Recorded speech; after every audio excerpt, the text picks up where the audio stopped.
that suffering brings us. And that basically means there has to be, on the side of the soul, a habit, because this ability to sustain the blows is part of fortitude. There has to be a habit of accepting suffering every single time it comes.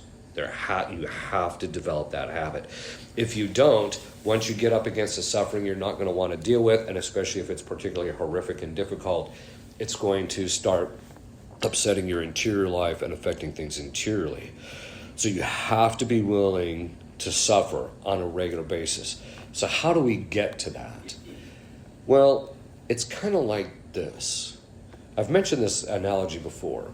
So the father wants his little son to toughen up a little bit and to realize that he can actually do some things that he doesn't think he can do. So what does he do? He takes him down to a friend's house who's got a boxing ring, right? And he puts the gloves on the kid, and they're big gloves. The kid can hardly even hold them up, right?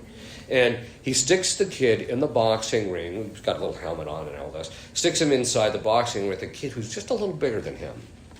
And so what happens is once they start boxing and he gets beat around a little bit, he learns that, hey, I can take the beating and I'm still standing, right? It's not going to kill me, right? And this is something that's really important that I've mentioned this before, the minute you mention maybe you should fast, the wailing and gnashing of teeth you get from people is unbelievable. It's not that bad, right? Getting beat around a little bit is not that bad. And so the suffering that impacts us, we have to be willing to take the hit. And by that I mean, if there is some good in our life that God wants to remove from us for the sake of our spiritual well-being or advancement, we have to be willing to suffer the detriment of that good. I just mentioned it a little bit before.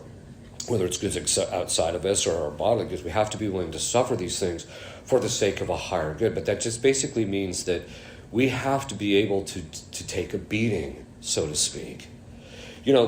Priests will say to me, Father, I really admire your work, but I would never want to do it myself.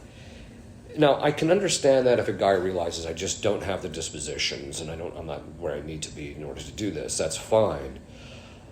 On the other hand, if it's just because you don't want to take a little bit of beating of stepping into the spiritual boxing ring, I have no respect for you. Because, it's brutal. I'll admit, it's brutal. On the other hand, it's like the kid in the boxing ring. After you get beat around a little bit and then you finally beat the team and he's suffering a lot worse than you and you finally get him out, there's a certain satisfaction in it, right? And it's the same thing with the little kid in the boxing. Once he gets a few blows into the guy, he's like, "Oh, that was pretty good." And so there has to be that recognition that you're not going to die if you have to go through this process. The second, as St. Thomas says, that's part of the virtue of fortitude is longevity, the ability to suffer for a long period of time.